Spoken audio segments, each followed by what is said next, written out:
복된 소식 아름다운 소리 AM 1590kHz 시카고 기독교 방송입니다.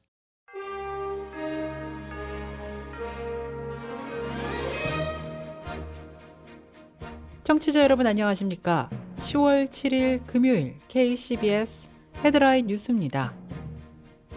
캘리포니아 대학과 협력 관계에 있는 월트 디즈니 스튜디오 등 일부 대기업들이 낙태 권리를 옹호하는 학생 영화 프로젝트를 위한 후원금을 지원한 것으로 나타났습니다.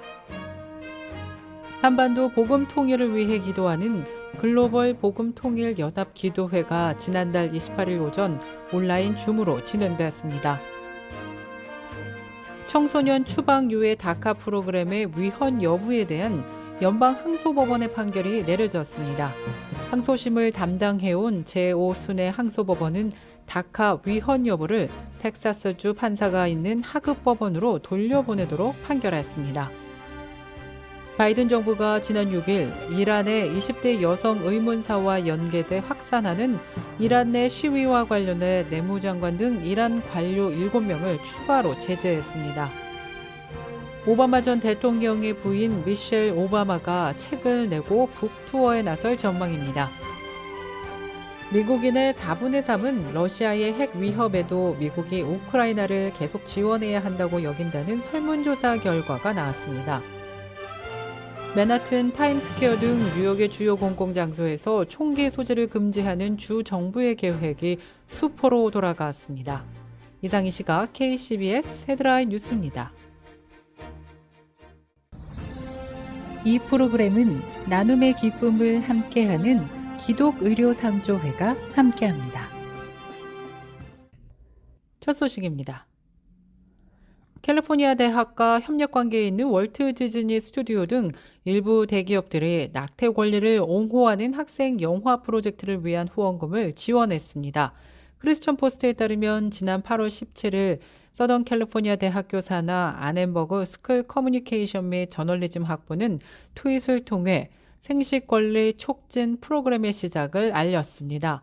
이 프로그램은 최소 3명의 영화 전공 졸업반 학생들로 선발돼 낙태 문제를 다룬 원고 개발 및 영화 제작에 보조금 2만 5천 달러를 지원한다고 나타났습니다. 보조금은 올해 6월 연방대법원이 로데 웨이드 판결을 뒤집고 낙태권의 헌법 권리를 철회한 데 따른 대응임을 밝혔습니다. 한반도 복음 통일을 위해 기도하는 글로벌 복음 통일 연합 기도회의 제167차 기도회가 지난달 28일 오전 줌으로 진행됐습니다. 박상원 목사의 인도로 진행된 기도회에서는 박 목사의 기도 후 김종덕 목사가 한민족 디아스포라 정체성의 중요성이라는 제목으로 강연을 시작했습니다.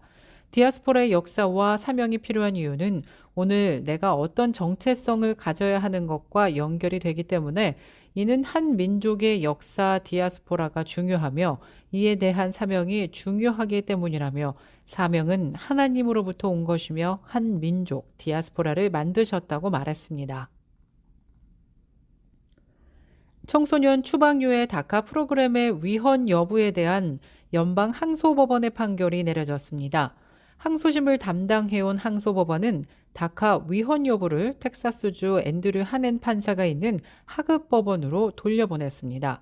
이번 판결로 다카 프로그램은 하넨 판사의 결정을 기다리는 동안 현재 다카 수혜자들의 갱신은 가능하지만 신규 신청 승인은 여전히 보류되는 것으로 알려졌습니다. 바이든 정부가 지난 6일 이란의 20대 여성 의문사와 관련해 확산하는 이란 내 시위와 관련해 내무장관 등 이란 관료 7명을 추가 제재했습니다. 재무부는 어제 성명을 내고 이란의 내무부 장관인 아흐마드 바히디, 정보통신부 장관과 사이버 경찰수장 등 7명을 제재 명단에 올린다고 밝혔습니다. 이번 제재는 지난달 풍속 단속 경찰 등에 대한 제재에 이은 것인데요. 히잡을 제대로 쓰지 않았다는 이유로 끌려가 의문의 죽음을 당한 22세 여성 마흐사 아미니 사건 이후 이란 정부가 시위를 폭력적으로 진압하고 인터넷을 차단한 데 따른 것입니다. 오바마 전 대통령의 부인 미셸 오바마가 새 책을 내고 북투어에 나설 계획입니다. 미셸 오바마는 다음 달 15일 신간인 우리가 나르는 빛을 출간하고 워싱턴 DC와 필라델피아, 애틀란타, 시카고, 샌프란시스코 등 6개 대도시에서 독자들을 만날 계획입니다. 미셸 오바마는 이 책은 내게 큰 의미가 있다라고 말하며 살아오면서 불확실한 상황에 처했을 때 가졌던 견해와 실천의 모음집이라고 책 소개를 전했습니다.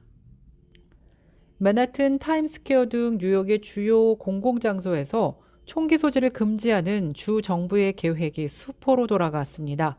뉴욕 포스트는 지난 6일 뉴욕주 시라큐스 연방법원이 뉴욕의 총기 소지 관련법의 내용이 위헌적이라면서 법 집행을 금지하는 판결을 내렸다고 밝혔습니다. 뉴욕 주지사가 적극적으로 추진해 지난달 1일부터 시행된 이 법은 미국에서 합법적으로 총기를 소유한 사람도 타임스퀘어 등 공공장소에 총기를 소지하고 입장할 수 없도록 하는 내용이 포함되었습니다. 그러나 법원은 총기를 노출하지 않고 소지하는 것 자체까지 금지를 하는 것은 받아들일 수 없다고 판시했는데요. 공공장소에서 위협적으로 총기를 노출하는 것을 금지한 입법례는 찾아볼 수 있지만 노출하지 않는 총기까지 금지하는 것은 위헌이라는 입장입니다. 미국인의 4분의 3은 러시아의 핵 위협에도 미국이 우크라이나를 계속 지원해야 한다고 여긴다는 설문조사 결과가 나왔습니다. 로이터 통신은 지난 5일 여론조사 업체 입소스와 공동으로 지난 4일과 5일 미국인 1,005명을 설문조사한 결과 이같이 나타났다고 밝혔습니다.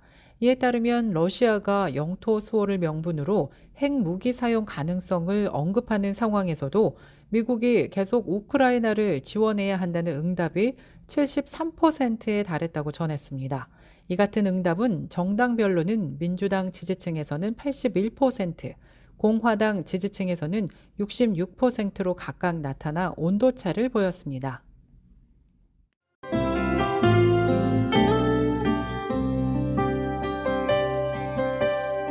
끝으로 날씨입니다. 금요일 오늘은 약간 흐리고 하루 종일 구름 낀 날씨 계속되는 가운데 곳곳에 비 소식 예상됩니다.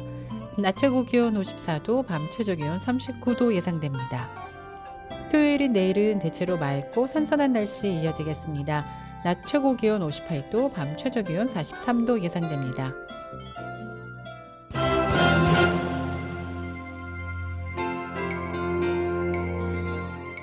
이상으로 KCBS 뉴스를 마칩니다.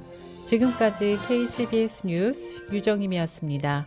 오늘도 하나님의 은혜가 가득한 날 되길 바라면서 저는 다음 주 이 시간에 다시 찾아뵙겠습니다. 청취해주신 여러분 고맙습니다.